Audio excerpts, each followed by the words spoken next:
के साथ इस साल भयंकर गर्मी ने लोगों की जान निकाल दी है। खबर यह है कि गौतम बुद्ध नगर में 15 से ज्यादा और दिल्ली में भी 5 लोगों की मौत गर्मी की वजह से हुई है। यही नहीं, मक्का में भी गर्मी लोगों की जान पर अब भारी पड़ती हुई दिखाई दे रही है। कुछ मीडिया रिपोर्ट के मुताबिक 500 से ज्यादा हज यात्रियों की मौत हो गई है और इसके पीछे वजह गर्मी बताई जा रही है।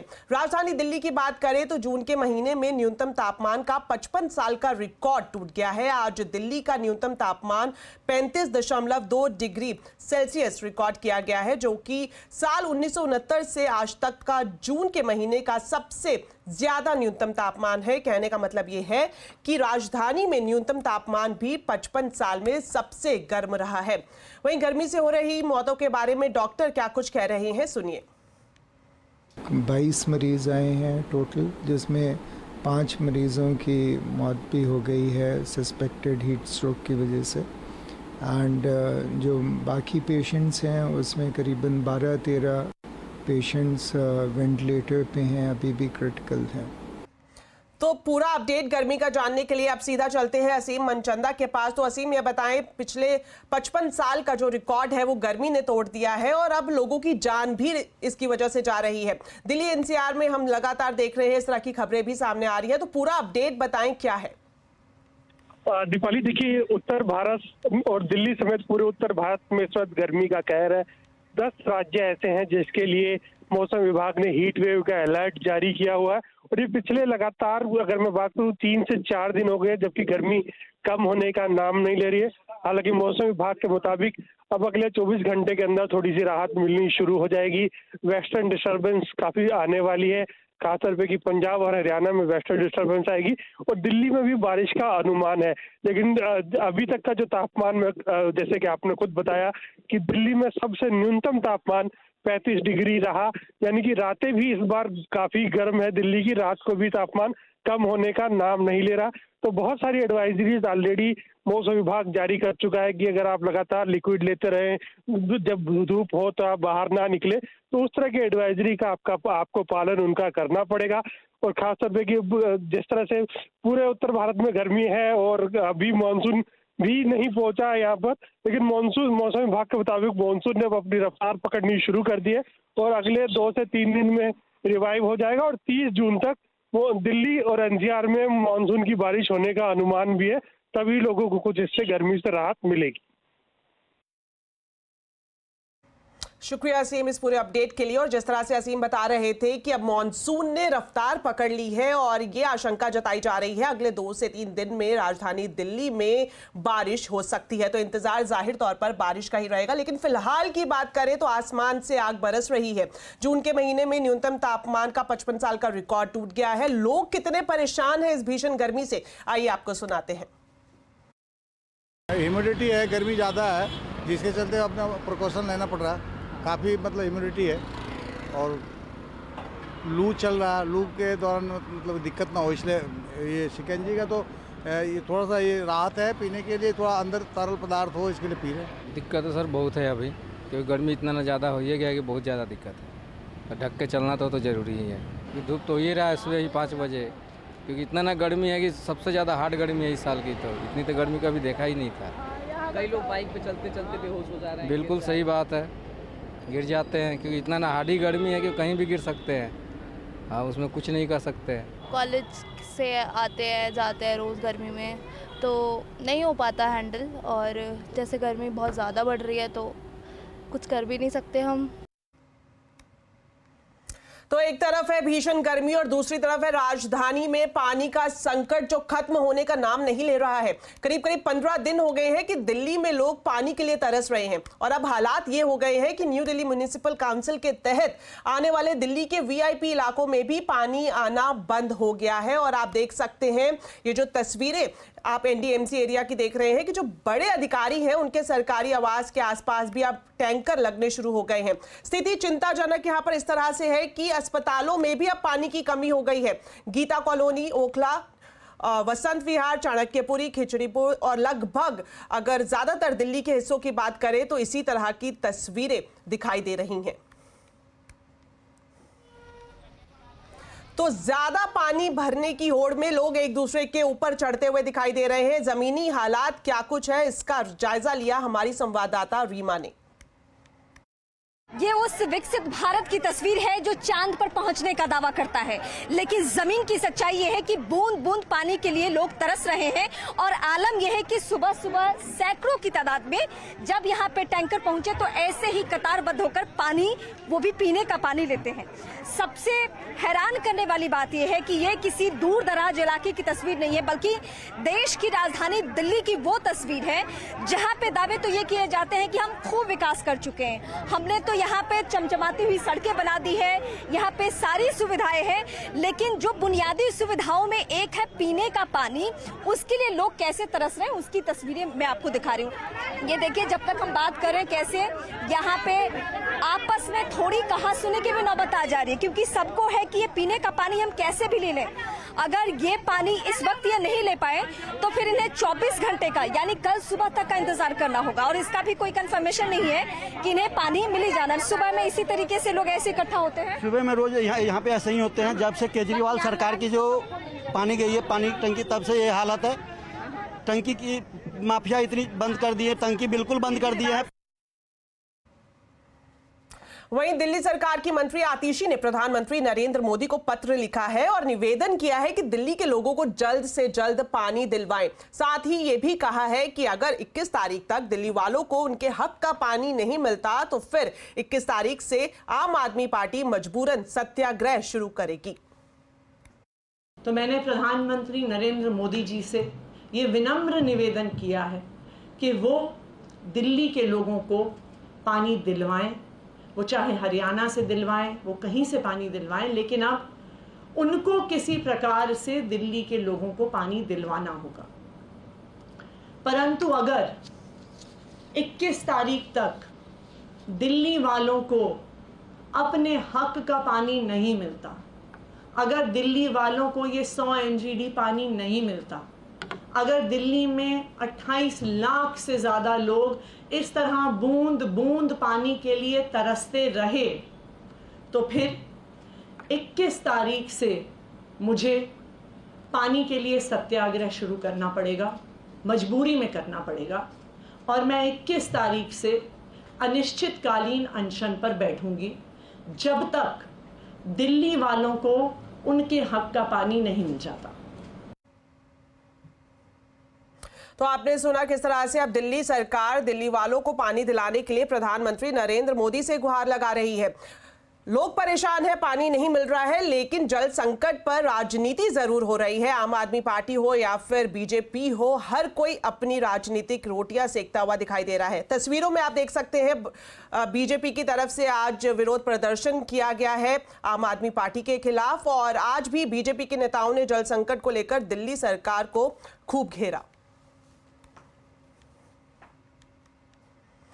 तो वहीं बीजेपी प्रदेश अध्यक्ष वीरेंद्र सचदेवा का कहना है कि अगर आतिशी को सत्याग्रह करना है तो वो अपनी सरकार के खिलाफ करे। आतिशी नौटंकीबाज या इस तरह के ड्रामे कर बाज में मतलब आम आदमी पार्टी के सारे नेता परफेक्ट हैं। सिर्फ अपनी चोरी, कालाबाजारी और पानी का गोरख धंधा, ये है। आतिशी को अगर सत्याग्रह करना है तो अपनी पार्टी के खिलाफ करे, जिसने जल बोर्ड को लूट का अड्डा बना दिया। 73,000 करोड़ का हिसाब दे आतिशी, मार लेना कि पिछले 10 सालों में 600 करोड़ के फायदे वाला जल बोर्ड 73,000 करोड़ के घाटे पे कैसे आ गया, उसका जवाब दे दें। तो दिल्ली में लोग गर्मी और पानी से तो परेशान हैं ही, साथ ही साथ अब किचन में भी महंगाई का तड़का लग गए हैं। आलू, प्याज और टमाटर लगातार महंगे हो रहे हैं। पिछले एक महीने में इनकी कीमतें 20% से ज्यादा बढ़ी हैं। डिटेल्स लेते हैं असीम से। असीम, बताएं किस तरह से अब महंगाई आसमान छूती हुई दिखाई दे रही है। हर घर में रोजाना इस्तेमाल होने वाले आलू, टमाटर, प्याज की कीमतें अब आम आदमी को परेशान करने लगी हैं। इनकी कीमतों में लगातार बढ़ोतरी हो रही है। पिछले एक महीने में इनकी कीमतों में 20% से ज़्यादा की बढ़ोतरी देखने को मिली है। सबसे पहले मैं टमाटर की बात करूं तो टमाटर की कीमतें एक महीने में 36% से ज़्यादा बढ़ी हैं। कोलकाता में टमाटर 100 रुपये प्रति किलो के पार पहुँच गया है। खासतौर पर की हीट वेव ने टमाटर की फसल के ऊपर असर डाला, इसकी कीमतें आगे भी बढ़ सकती हैं। दूसरी तरफ आलू जो कि हर सब्जी के साथ इस्तेमाल होता है, उसकी कीमतों में भी लगातार बढ़ोतरी हो रही है। औसतन आलू 32 रुपए से लेकर के 40 रुपए प्रति किलो मिल रहा है। इस बार आलू का उत्पादन भी कम देखने को मिला है। प्याज की अगर मैं बात करूं तो प्याज की कीमतों में भी लगातार बढ़ोतरी देखने को मिल रही है। पिछले एक महीने के अंदर कीमतें 20% तक बढ़ी हैं। तो आने वाले दिनों में जैसे ही मॉनसून शुरू होगा और इनकी सप्लाई में थोड़ी सी परेशानी का सामना करना पड़ सकता है और इनकी कीमतें आगे और भी बढ़ सकती है, जिससे कि आम आदमी के किचन का बजट बिगड़ सकता है। शुक्रिया असीम इस पूरी जानकारी के लिए। तो चलिए अब बात करते हैं बाजार की। एक्सपायरी के दिन बैंक निफ्टी में जोश दिखा। निफ्टी बैंक नए शिखर पर बंद हुए। सेंसेक्स निफ्टी की फ्लैट क्लोजिंग रही। सेंसेक्स की बात करें तो ये 36 अंक और निफ्टी 42 अंक गिरकर बंद हुआ। वहीं इंट्राडे में सेंसेक्स ने 77,851 और निफ्टी ने 23,664 का स्तर छुआ। बैंकिंग आईटी शेयरों में ज्यादा खरीदारी हुई। वहीं तेल, गैस, एनर्जी, ऑटो शेयरों में बिकवाली रही। पाइपर सेरिका के फाउंडर एंड फंड मैनेजर अभय अग्रवाल का कहना है कि एग्री, रूरल और इंश्योरेंस स्पेस में आगे एक्शन देखने को मिलेगा। बजट में एग्री पर ज्यादा फोकस दिख सकता है। जिस तरह से सरकार को शिवराज जी जैसे उनको एग्री मिनिस्टर बनाया गया, मुझे लगता है कि ये जो सेगमेंट है इसमें 2-3 चीजें बहुत जिनको फायदा मिलेगा। 22 जून को जीएसटी कमिटी की मीटिंग है, तो मुझे लगता है जो 5% टैक्स है फर्टिलाइजर्स पे, उसको या तो कम किया जाएगा या पूरा निकाल दिया जाएगा। तो एक जीएसटी रैशनलाइजेशन होगा इस पूरे सेगमेंट का।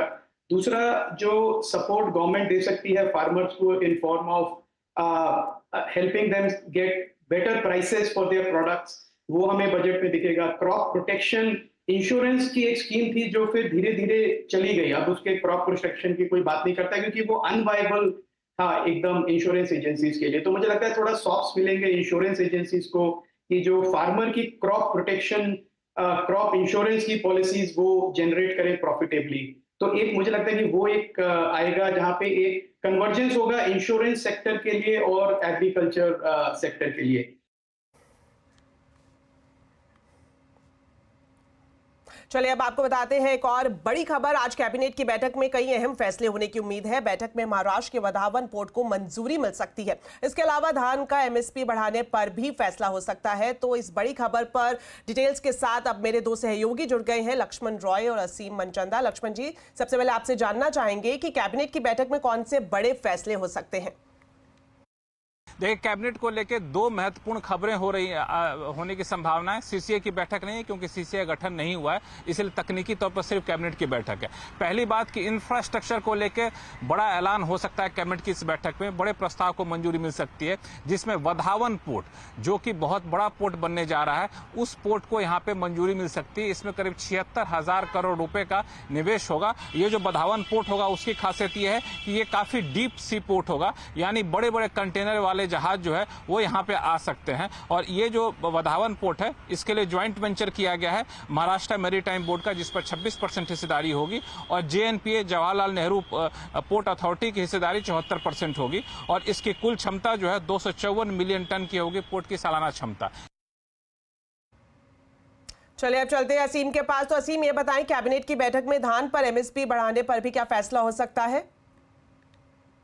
सरकार धान समेत खरीफ की 14 फसलों का एमएसपी तय करती है। वैसे तो ये एमएसपी जून के पहले हफ्ते में हो जाता है, लेकिन इस बार थोड़ी सी देरी से चल रहा है।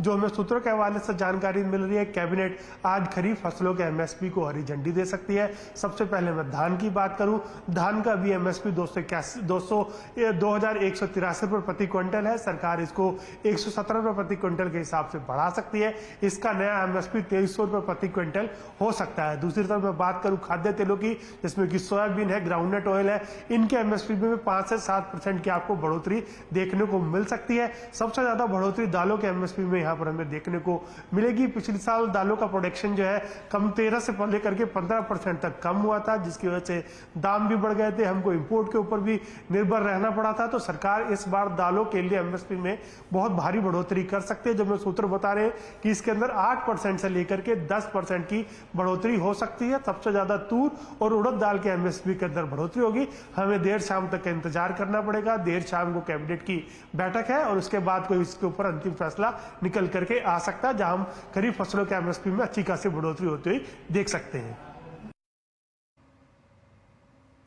शुक्रिया असीम और लक्ष्मण जी, कैबिनेट की बैठक से जुड़ी ये अहम जानकारी हमारे दर्शकों को बताने के लिए। तो चलिए फिलहाल वक्त है एक छोटे से ब्रेक का। ब्रेक से लौटेंगे तो आपको बताएंगे जीएसटी पर सीएनबीसी आवाज की एक्सक्लूसिव खबर।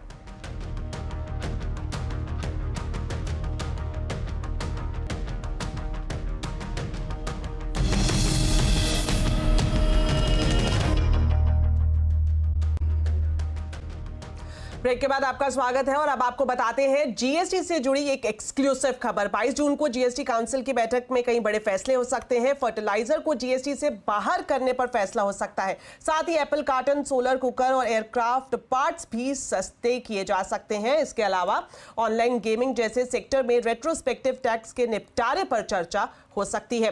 तो इस एक्सक्लूसिव खबर पर ज्यादा जानकारी के लिए अब सीधा चलते हैं आलोक प्रियदर्शी के पास। तो आलोक, ये बताएं जीएसटी काउंसिल की बैठक में क्या बड़े फैसले लिए जा सकते हैं? बिल्कुल, देखिए शनिवार को जीएसटी काउंसिल की बैठक होने जा रही है। उसमें मुख्य focus ease of doing business यानी कारोबारियों का कंप्लायंस किस तरह से आसान हो सके, इस पर फोकस रह सकता है। इसके अलावा कुछ दरों में बदलाव किए जा सकते हैं और कुछ पर क्लैरिफिकेशन आ सकता है। तो अगर हम बात करें दरों के बदलाव की, तो सबसे पहले एप्पल कार्टन की जो पैकेजिंग होती है उस पर जो जीएसटी दर है 18% से घटाकर 12% किया जा सकता है। उसी तरह से सोलर कुकर पर 18% से जीएसटी घटाकर 5% किया जा सकता है। एयरक्राफ्ट पार्ट पर भी जीएसटी घटाकर 5% किया जा सकता है। इसके अलावा जो टोबैको प्रोडक्ट्स होते हैं, खासतौर से जो बीड़ी, सिगरेट और स्मोकलेस टोबैको प्रोडक्ट्स होते हैं, उस पर एक क्लैरिफिकेशन आ सकती है कि अभी जो 28% प्लस सेस उस पर लगता है, अगर ये सेस का रिजीम खत्म होता है तो आखिरकार इसको किस तरह से जीएसटी में इसको ट्रीट किया जाएगा, तो इसको लेकर एक क्लैरिफिकेशन आ सकती है। इसके अलावा अगर हम बात करें तो जो कारोबारी आसानी की बात कर रहे थे, उसमें सबसे जो बड़ा कारोबारी आसानी हो सकता है वो हो सकता है कि जीएसटी रिटर्न्स को अमेंडमेंट करने की फैसिलिटी इसमें दी जा सकती है। इसमें जीएसटीआर 1A को इंट्रोड्यूस किया जाएगा, जिसके जरिए आप अपने जीएसटीआर 3B को अमेंड कर सकेंगे। हालांकि इसके लिए जो जानकारी पहले जीएसटीआर 1 में आप दे चुके हैं, उसी के आधार पर इसको बदलाव किया जा सकेगा। इसके अलावा ई कॉमर्स कंपनियों के लिए एक टीडीएस को लेकर राहत मिल सकती है। जो अभी 1% टीडीएस कटता है, उसकी जगह पर 0.5% टीडीएस काटने का फैसला हो सकता है। इसके अलावा जो नए रजिस्ट्रेशन के लिए जो पैन इंडिया वेरिफिकेशन की बात है, उसको बायोमेट्रिक आधार पर लागू करने का ऐलान हो सकता है। और सबसे बड़ी बात की जो रेट्रोस्पेक्टिव टैक्स है, खासतौर से जो ऑनलाइन गेमिंग कंपनियां या इंश्योरेंस सेक्टर में है, उसको लेकर इस जीएसटी काउंसिल की बैठक में चर्चा हो सकती है कि आखिरकार जो रेट्रोस्पेक्टिव टैक्स का मसला है, इस पर किस तरह से आगे बढ़ा जाए, इसका क्या समाधान हो सकता है, इस पूरे मुद्दे पर चर्चा हो सकती है। हालांकि जो ऑनलाइन गेमिंग कंपनियों का रेट है 28%, उसको फिलहाल अभी रिव्यू करने को लेकर इस जीएसटी काउंसिल की बैठक में कोई चर्चा होने की उम्मीद नहीं है। शुक्रिया आलोक इस पूरी जानकारी के लिए। तो फिलहाल मेरे साथ बुलेटिन में इतना ही, लेकिन जाते जाते आपको बताते हैं आज के आवाज अड्डा के टॉपिक के बारे में। बजट की तैयारियां शुरू हो चुकी है। वित्त मंत्री सभी स्टेक होल्डर से मिलकर सुझाव ले रही हैं। मिडिल क्लास को इस बजट से क्या मिलेगा और कितने की जरूरत है, आज आवाज अड्डा में इसी पर करेंगे बड़ी चर्चा शाम 7:57 पर।